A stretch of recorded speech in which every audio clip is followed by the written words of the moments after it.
Bismillahirrahmanirrahim. Assalamualaikum warahmatullahi wabarakatuh. Salam sejahtera untuk kalian yang masih di rumah saja. Semoga kalian diberikan kesehatan kepada Allah Subhanahu wa taala. Amin ya rabbal alamin.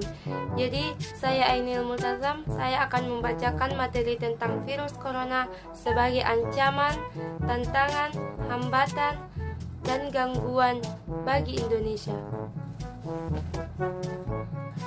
Indonesia masih bergelut melawan virus corona hingga saat ini. Sama dengan negara lain di dunia, jumlah kasus virus corona terus bertambah dengan beberapa melaporkan kesembuhan, tapi tak sedikit yang meninggal. Usaha penanganan dan pencegahan terus dilakukan demi melawan COVID-19 dengan gejala mirip flu. Kasus virus corona diketahui lewat penyakit misterius yang melumpuhkan kota Wuhan. Tragedi pada akhir 2019 tersebut terus berlanjut hingga penyebaran virus corona mewabah ke seluruh dunia. Kelelawar, ular, dan berbagai hewan eksotis lain hingga kini masih dianggap sebagai vektor virus corona atau COVID-19. Terlepas dari benar tidaknya informasi tersebut, COVID-19 membuktikan diri mampu menular antar manusia. Penularan sangat cepat hingga Organisasi Kesehatan Dunia WHO menetapkan pandemi virus corona atau COVID-19 pada tanggal 11 bulan 3 2020. Pandemi mengindikasikan infeksi COVID-19 yang sangat cepat hingga hampir tak ada negara atau wilayah di dunia yang absen dari virus corona. Peningkatan jumlah kasus terjadi dalam waktu singkat hingga butuh penanganan secepatnya. Sayangnya, hingga kini belum ada obat spesifik untuk menangani kasus infeksi virus corona atau COVID-19. Adanya virus corona yang menimpa Indonesia sejak bulan Maret kemarin, terhitung sampai tanggal 3 bulan 5 2020, terdapat banyaknya korban yang positif virus corona, menyebabkan berbagai aktivitas terhenti. Kaitannya virus corona dengan sejarah PKN tidak lepas dari ATHG, ancaman, tantangan, hambatan, dan gangguan terhadap NKRI. Ancaman merupakan salah satu bentuk usaha yang bersifat untuk mengubah atau memecah kebijaksanaan yang dilakukan secara konsepsional melalui segala tindak kriminal dan politis. Dalam salah satu sumber berita mengatakan bahwa lembaga survei kelompok diskusi dan kajian opini publik Indonesia, Kedai Kopi, melakukan survei yang menunjukkan sebanyak 80% masyarakat Indonesia menganggap virus corona tersebut sebagai ancaman. Survei tersebut dijelaskan langsung oleh Direktur Eksekutif Kedai Kopi, Kunto Adiwibowo, dalam acara diskusi publik Corona Ujian Kebersamaan bagi Indonesia yang digelar di Universitas Paramadina, Jakarta Selatan, Kamis, tanggal 5 bulan 3 2020. Ada sekitar 483 responden mayoritas berusia 22-36 tahun yang terlibat dalam survei ini. Dengan margin of error sebesar 4,46%, metode survei adalah wawancara via telepon. Dalam survei tersebut ditanyakan persepsi ancaman terhadap virus corona. Sebanyak 80% bilang virus corona itu ancaman bagi Indonesia. Dalam menghitung angka tersebut, menyelenggarakan survei menjelaskan pihaknya menggunakan skala 1 hingga 10. Skala 1 menandakan sangat tidak setuju dan skala 10 mengartikan sangat setuju. Angka rata-rata survei pada pembahasan ini mengarah ke angka 7,5, di mana hal tersebut mengindikasikan banyak masyarakat Indonesia yang setuju jika virus corona adalah ancaman. Adanya virus corona sebagai ancaman bagi bangsa Indonesia berimbas pada darurat ekonomi di Indonesia.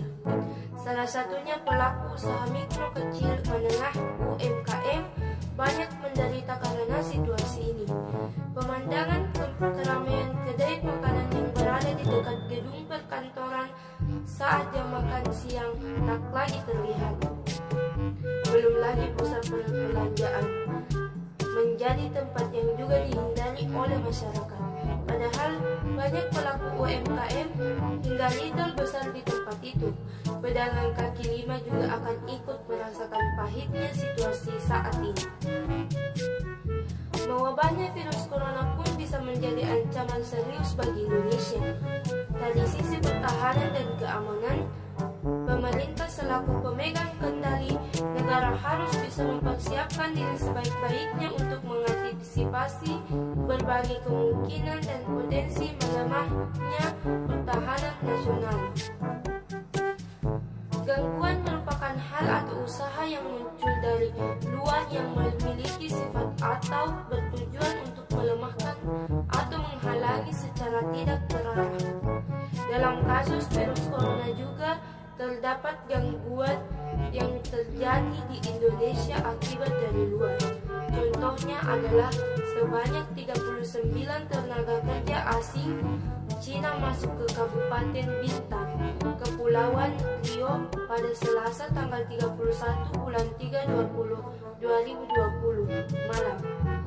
Mereka masuk melalui jalur pelabuhan Bulang Ringgi, Tanjung Ubah, dan akan bekerja di PT Bintan Alumina Indonesia. Kedatangan mereka membuat keresahan masyarakat karena pemerintah telah melarang WNA masuk Indonesia di tengah wabah corona. Secara protokol 39 WAN tersebut mengikuti rapid test COVID-19. Hambatan adalah usaha yang ada dan berasal dari dalam diri sendiri yang memiliki sifat atau memiliki tujuan untuk melemahkan dan menghalangi secara tidak konsepsional.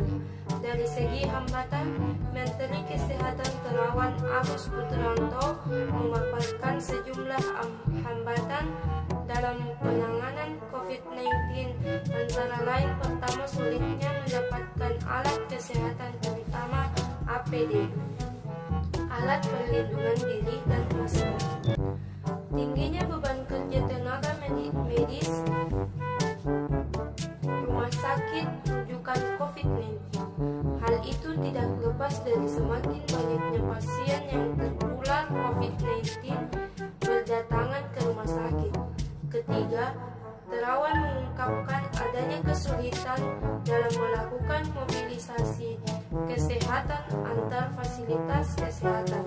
Hambatan selanjutnya yaitu diperlukannya tempat khusus untuk karantina tenaga kesehatan yang menangani COVID-19.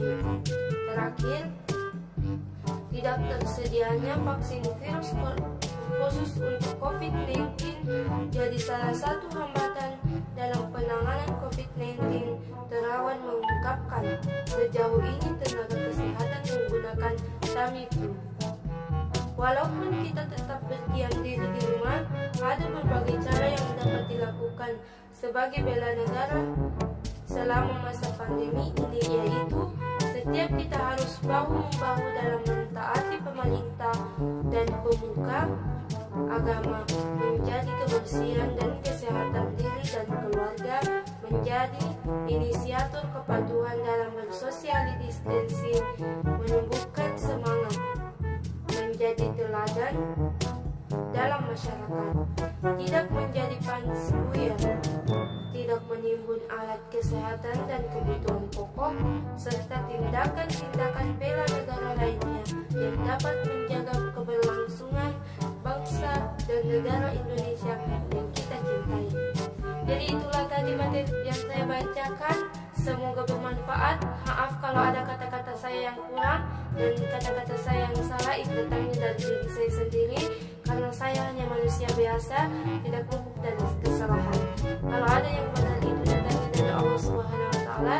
Cukup sekian. Assalamualaikum warahmatullahi wabarakatuh.